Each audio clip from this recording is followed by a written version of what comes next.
Bismillahirrahmanirrahim. Assalamualaikum warahmatullahi wabarakatuh. Alhamdulillah, salatu wassalamu ala rasulillah, wa la hawla wa la quwata illa billah, amma ba'd. Para pemirsa yang berbahagia, kali ini pertanyaan yang paling banyak muncul adalah pertanyaan, apa hukumnya meninggalkan sholat Jumat 3 kali berturut-turut? Sebagaimana kita ketahui, Majelis Ulama Indonesia sudah mengeluarkan fatwanya. Ini sudah memasuki pekan yang keempat. Para pemirsa yang berbahagia, maka kita menjawabnya harus merujuk kepada beberapa hadis Rasulullah sallallahu alaihi wasallam. Hadis yang pertama, qala Rasulullah sallallahu alaihi wasallam, at-ta'un ayatul rijzi ibtalallahu azza wa jalla bihi nasan min ibadihi fa idza sami'tum bihi fala tadkhulu alaihi wa idza waqa'a bi'ardin wa antum biha fala tafirru minhu. Muttafaqun alaih. Rasulullah sallallahu alaihi wasallam bersabda,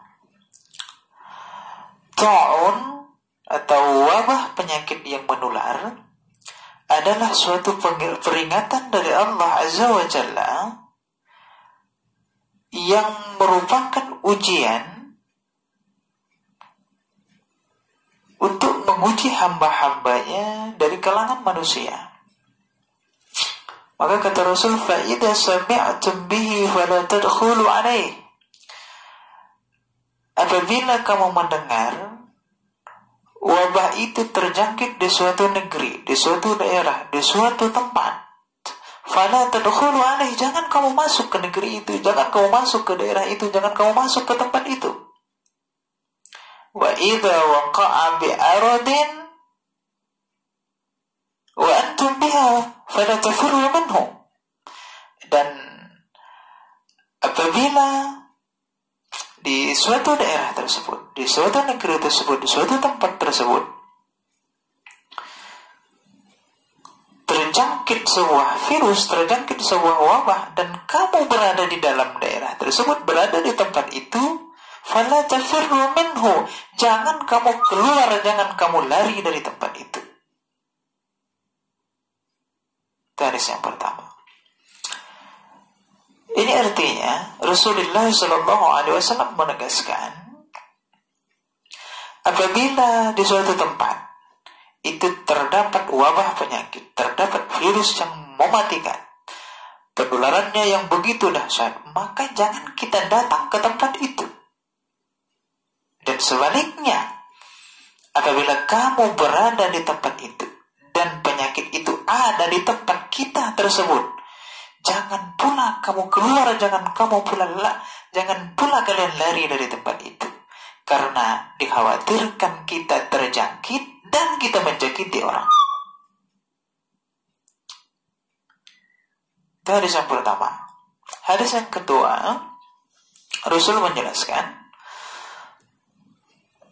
firra minal mad'um firruka minal asad. Hadis yang kedua, larilah kalian dari wabah penyakit, yang di sini lebih kepada penyakit kusta, ya, tetapi itu wabah menular intinya.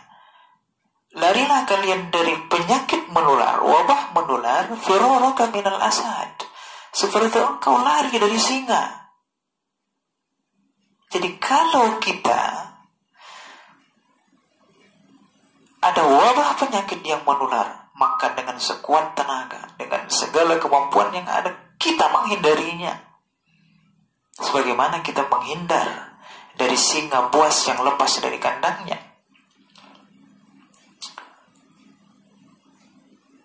Nah, para pemirsa yang berbahagia, sholat Jumat adalah mengambil manfaat. Tetapi kita dihadapkan dengan sebuah mudarat, yaitu virus yang mematikan, virus yang tidak kasat mata tapi penyebarannya begitu dahsyat, begitu luar biasa.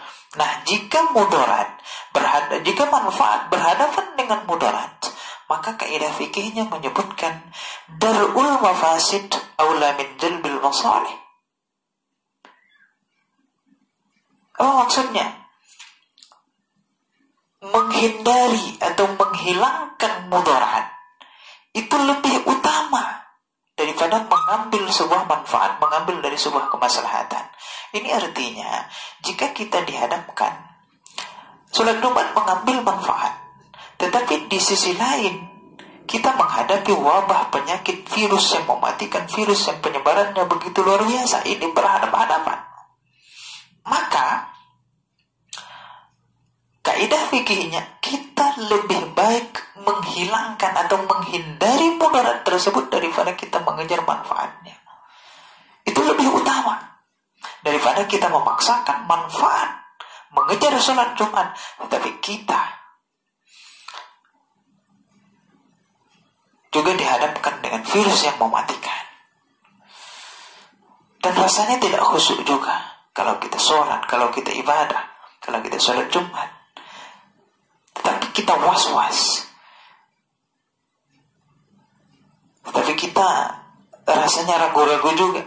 Sebagai manusia yakin dan percaya, enggak ada yang berani menyatakan 100% saya siap menghadapi makhluk Allah yang satu ini. Ini juga makhluk Tuhan, ini juga makhluk Allah. Kenapa kita harus takut? Kenapa keluar hadis ini? Itulah kaidahnya. Keluar hadis ini darul mafasid aula min jalbil masalih. Para pemirsa yang berbahagia, bahkan jangankan wabah, jangankan penyakit, hujan yang lebat pun, kata Rasul, yang mengakibatkan kita tidak bisa berangkat ke masjid karena tanahnya licin, karena menjadi lumpur dan lain sebagainya, kita diperintahkan untuk sholat di rumah saja. Apa kata Ibnu Abbas? Idza qulta asyhadu an la ilaha illallah wa asyhadu anna Muhammadar Rasulullah fala taqul hayya 'alas shalah. Maka Ibnu Abbas mengatakan kepada muazin, wahai muazin, ini ketika hujan yang lebat yang mengakibatkan jalan licin, lumpur dan lain sebagainya, kata Ibnu Abbas, ketika setelah engkau mengatakan asyhadu an la ilaha illallah wa asyhadu anna Muhammadar Rasulullah fala taqul hayya 'alas shalah. Setelah kamu mengatakan asyhadu an la ilaha illallah wa asyhadu anna Muhammadar Rasulullah, jangan engkau katakan hayya 'alas shalah. Tetapi katakanlah sallu fi buyutikum. Tetapi kata Ibnu Abbas, katakanlah di azan tersebut, sallu fi buyutikum, salatlah kalian di rumah kalian masing-masing. Para pemirsa yang berbahagia, dari beberapa hadis ini, maka kita simpulkan bahwa jika terjadi wabah menular, wabah yang mematikan, yang bahkan tidak kasat mata, yang tidak bisa kita lihat dengan kasat mata, kita dihadapkan dengan virus tersebut, yang sekarang ini orang menyebutnya COVID-19, maka sholat Jumat kita boleh diganti dengan sholat zuhur 4 rakaat dilaksanakan di rumah masing-masing.